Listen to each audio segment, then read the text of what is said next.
Okay, let's try number 17, which is one of the famous derivative graph problems.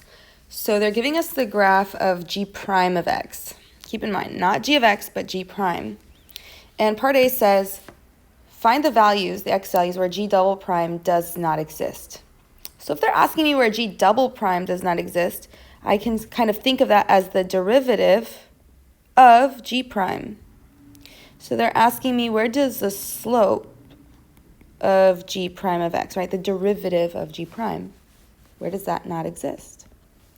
Well, since we're interested in the slopes of this graph, I'll just look here and see where the slope doesn't exist. So remember, slopes does not exist when we have sharp corners, vertical tangent lines, or breaks, gaps, or holes in the graph. Looking at this graph, the only thing that's relevant of these three is the sharp corners, and I have a sharp corner right here, one right here, and one right here. So we would say the slope of g prime, aka g double prime, does not exist at x equals -2, 2, and at x equals 3. Okay, so the key to all of these problems is to first translate what they're asking for in language that uses g prime, since this is the graph that's given. Let's try B. It says, find the relative extrema of g of x. It would be incorrect to look here and say, ooh, that's the relative max. Oh, that's the relative min. Those would be the relative extrema of g prime. But they're asking us for the relative extrema of g, so we have to think a little more critically. So g will have a relative extrema when g prime changes either from positive to negative or changes from negative to positive. Okay, there's nothing clever going on here. That's just some of the definitions we've already memorized. Or you can intuitively think about it. I'll have a relative extrema either at a max or at a min, so that means that the slope of g should be positive to negative, or it should change from negative to positive. And this right here represents the slopes of g. First, let's think about this question. Where in this graph is g prime negative? Let's highlight that. Let's highlight that red. Well, that's going to be here. It's also negative here. And where is g prime positive? Positive from here to here. And g prime is positive, aka above the x-axis, from here to here. So the question is, where does g prime change signs, thereby indicating that our graph's going from increasing to decreasing or the other way around? Well, it changes signs here at x equals 2. Also, it changes signs over here between 4 and 5, so that looks like 4.5. Let's go just a little further and classify them. So at x equals -2, keep in mind, g prime is changing from negative. So if g prime is negative, that means g was decreasing. To positive. If g prime is positive, what does that mean the graph of g is doing if the slopes are positive? It means it's increasing. So that means here we have a relative min. See if you can work through the logic here and arrive at your own conclusion. So to the left of 4.5, my slopes are positive, meaning I'm increasing. And then to the right of 4.5, my slopes are negative. So we're decreasing. Therefore, at this point, we have a relative max. So our explanation is we have relative extrema at x equals 2 and 4.5, since, and then this is our explanation, we already wrote it down, g prime changes from positive to negative or negative to positive. We could also just say since g prime changes signs. Great. Let's look at C. Is x equals -2 an inflection point? Okay, so let's define inflection point. There are two definitions. The first is g of x changes from concave up to concave down. Basically meaning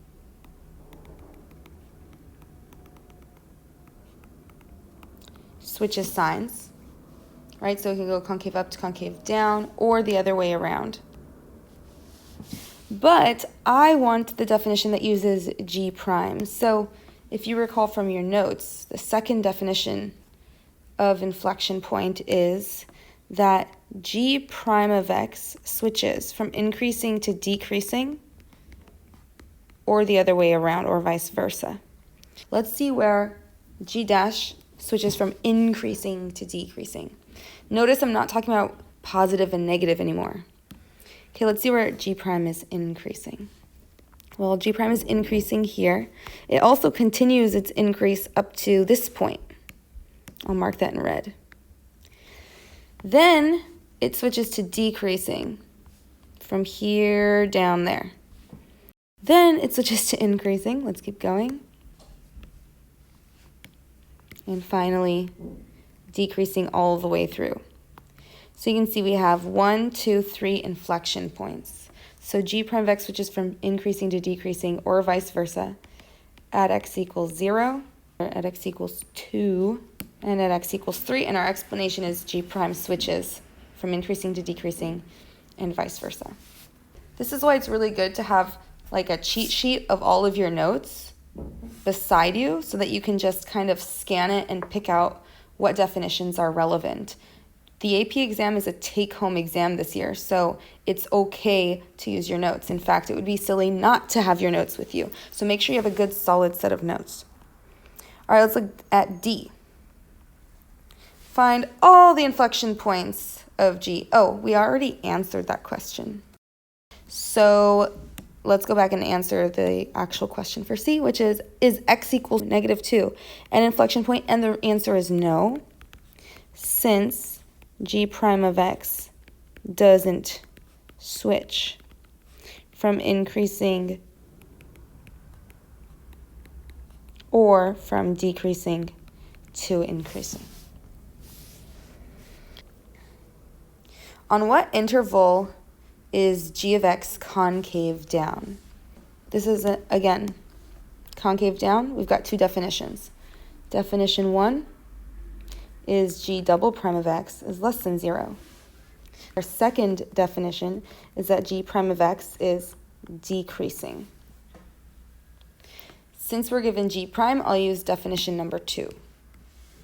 So I can just look at the graph and see where it's decreasing. And g prime is decreasing from what looks like 0 to 2, and then from 3 to 5.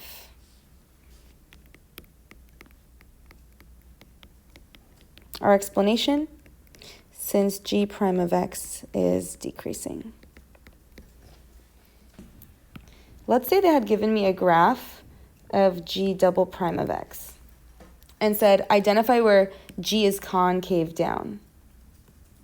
Well, if they gave me the graph of g double prime, then I would use this definition, and I would be looking for where it's less than 0 from here to here, instead of looking where it's decreasing. So keep in mind what graph you're looking at affects the definition you'll use and what you're looking for.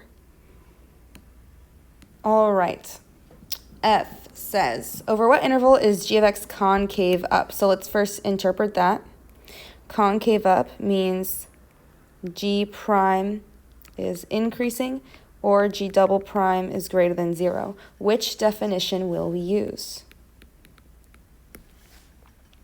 Yep, we'll use the first one because our graph is g prime, so we just want to look where it's increasing. We also want to see where g of x is decreasing.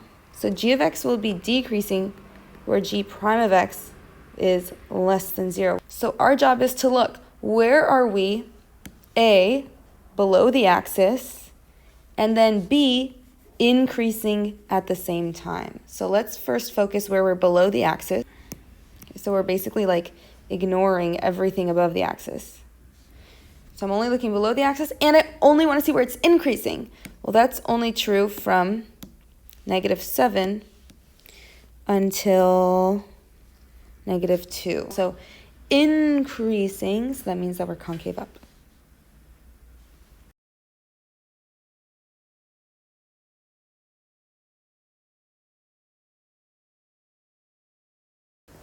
So do you see the advantage of translating the words immediately? Because your explanation is already there.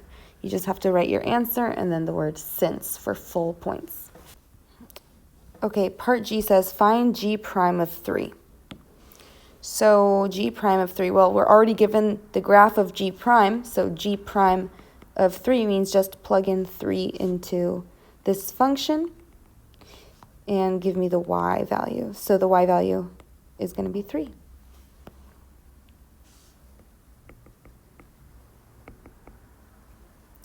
Now it says find G double prime of 3. So we want to find the slope of G prime at 3. So let's look at 3.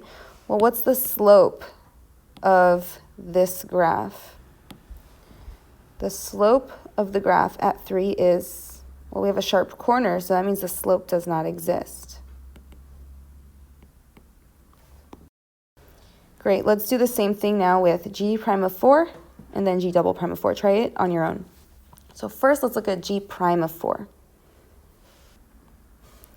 Since I already have the graph of G prime, to find G prime of 4, I'm just going to plug in 4. And it looks like G prime of 4 is equal to 1. Now to find G double prime of 4. Okay, now we're looking for the slope of G prime. This is the graph of G prime, so the slope at 4, well, let's use some points around it. We can use this point here and this point here, and we can just count. So the graph is decreasing, so our slope will be negative. 1, 2, 3, 4 is our rise. And then our run is 1, just 2. So the slope here is -2.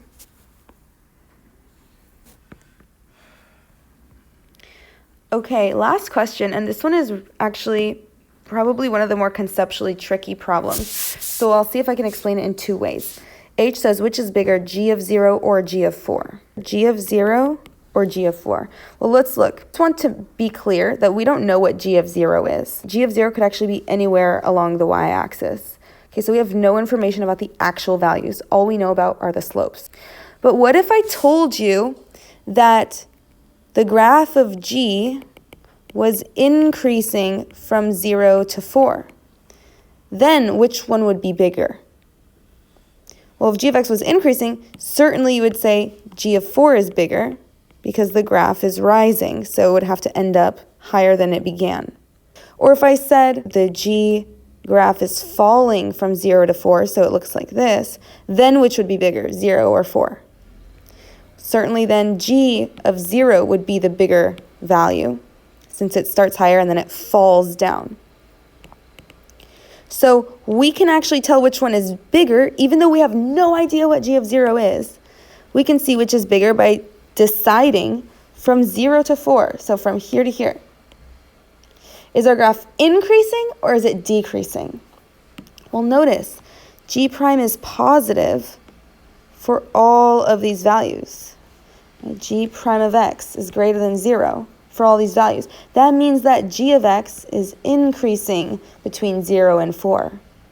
Well, we already discussed this. If G of x is increasing, that means that wherever G of 0 was, G of 4 is higher than that. So G of 4 would be my bigger value. So we'd say G of 4 is greater than G of 0 since G of x is increasing, or you could say since G prime of x is greater than 0 on the interval between 0 and 4. Okay, that's method number 1 of thinking through the problem. If that was like kind of a struggle for you, let's see if the second one clicks a little bit better. Okay, I'm going to take a leap forward, actually, and go into the future a little bit and use an integral definition. I'm going to use net change corollary. So have a look. The definition of G of 4 using net change is, well, it's G of 0 plus the integral from 0 to 4 of G of x, or of G prime of x. So this is my ending point, right? I'm starting at g of 0, and then I'm going to add on the change. So let's have a look. We don't know what g of 0 is. Let me make that one more time very clear. I don't know what this is. But I'm going to add to it the area under the curve between 0 and 4 of g prime of x. So that's 4. So if I'm adding to it the area under the curve from 0 to 4, ask yourself, is that a positive number that we're adding, or is that a negative area that we're adding? Since we're above the axis and we're going from left to right the normal way, this is a positive area. So if I take g of 0 and I add to it a positive number, that means g of 4 is going to be greater than g of 0, because you're taking g of 0 and you're adding on to it a positive number. So that's the second way of thinking about that problem. Hopefully that explanation works for you, but we can say g of 4 is greater than g of 0 since g of 4 equals g of 0 plus integral from 0 to 4 of g prime of x dx, and the integral from 0 to 4 of g prime of x dx is a positive number, or you could say that integral, the area under the curve, is greater than 0.